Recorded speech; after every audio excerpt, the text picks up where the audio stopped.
കഴിഞ്ഞ ദിവസം അയൽരാജ്യമായ നേപ്പാളിൽ ആയിരക്കണക്കിന് പേരുടെ ജീവനെടുത്ത ആ മിന്നൽ പ്രളയം വെറും ഒരു പ്രകൃതി ദുരന്തമായിരുന്നു, അതോ അതിനു പിന്നിൽ ചൈനയുടെ നിഗൂഢമായ ഇടപെടലുകൾ ഉണ്ടായിരുന്നു? ഈ സംശയം ഇപ്പോൾ ലോകമെമ്പാടും ശക്തമാകുകയാണ്. ഇതൊരു കേവലമായ പ്രളയ വാർത്തയല്ല, മറിച്ച് ഇന്ത്യയുടെ വടക്ക് കിഴക്കൻ സംസ്ഥാനങ്ങളെ ലക്ഷ്യമിട്ട് അതിർത്തിയിൽ ചൈന നിർമ്മിക്കുന്ന അതിഭീമമായ ഒരു ജലബോംബ് പൊട്ടാൻ കാത്തിരിപ്പുണ്ട് എന്നതിന്റെ കൃത്യമായ അപായ സൂചന കൂടിയാണ്. നേപ്പാളിലെ ദുരന്തം യഥാർത്ഥത്തിൽ ഇന്ത്യക്കുള്ള ഒരു വമ്പൻ മുന്നറിയിപ്പ് കൂടിയാണ്. കാര്യങ്ങൾ വ്യക്തമായി തന്നെ പറയാം. ബുധനാഴ്ച ടിബറ്റിലുണ്ടായ മഞ്ഞിടിച്ചിലിനെയും ഭൂചലനത്തെയും തുടർന്നാണ് അതിശക്തമായ മലവെള്ളപ്പാച്ചിൽ നേപ്പാളിലേക്ക് ഇരച്ചെത്തിയത്. ദുരന്തത്തിൽ 300-ലധികം പേർ മരിച്ചതായി പറയുന്നു. മരണസംഖ്യ ഉയർന്നു വരികയാണ്.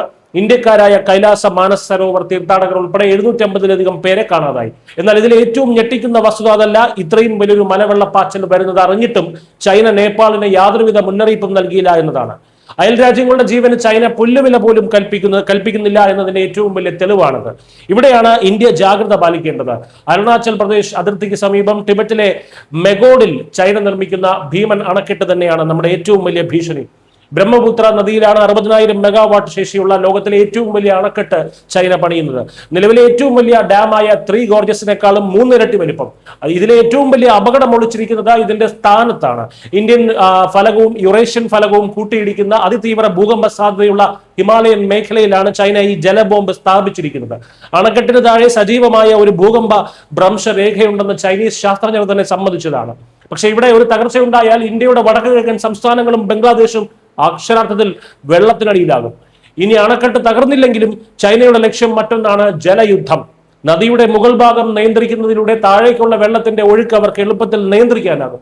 മഴക്കാലത്ത് ഡാമിലെ വെള്ളം പെട്ടെന്ന് തുറന്നുവിട്ട് അരുണാചലിലും ആസമിലും കൃത്രിമ പ്രളയം സൃഷ്ടിക്കാനും വേനൽക്കാലത്ത് വെള്ളം തടഞ്ഞു നിർത്തി അവിടെ വരൾച്ചയിലേക്ക് തള്ളിവിടാനും ചൈനയ്ക്ക് ഇതിലൂടെ സാധിക്കും. ഇരു രാജ്യങ്ങളും തമ്മിൽ ജല പങ്കാളിത്തത്തിന് കൃത്യമായ വിവര കൈമാറ്റ കരാറുകൾ ഇല്ലാത്തത് ഈ ഭീഷണിയുടെ ആക്കം കൂട്ടുന്നു. എന്നാൽ ചൈനയുടെ ഈ നീക്കങ്ങളെ കൈയും കെട്ടി നോക്കി നിൽക്കാൻ ഭാരതം തയ്യാറല്ല. ചൈനയുടെ ഈ ജലഭീകരതയെ നേരിടാൻ അരുണാചൽ പ്രദേശിലെ സിയാങ് നദിയിൽ 11,000 മെഗാവാട്ട് ശേഷിയുള്ള സിയാങ് അപ്പർ മൾട്ടിപർപ്പസ് പ്രൊജക്ട് എന്ന ബദൽ അണക്കെട്ട് നിർമ്മിക്കാൻ ഇന്ത്യ തയ്യാറെടുക്കുകയാണ്.